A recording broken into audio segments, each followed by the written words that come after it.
Hi, I'm Debra Weller, Storyteller, and I want to show you some fun things that combine food and stories to entice your little ones to eat.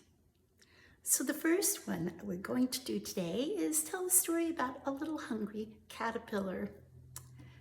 So once there was a little hungry caterpillar, and he had just emerged from the egg. He began to eat and eat until he got bigger and bigger.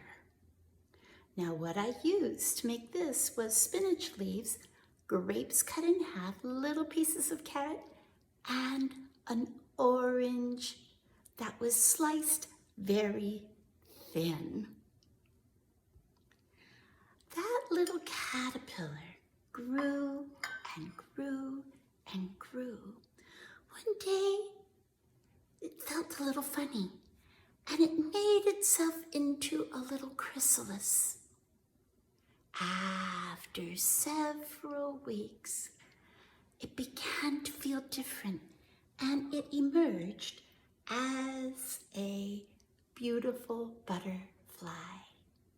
So what we have here are orange slices and slices of grapes and little pieces of carrot to make the beautiful butterfly.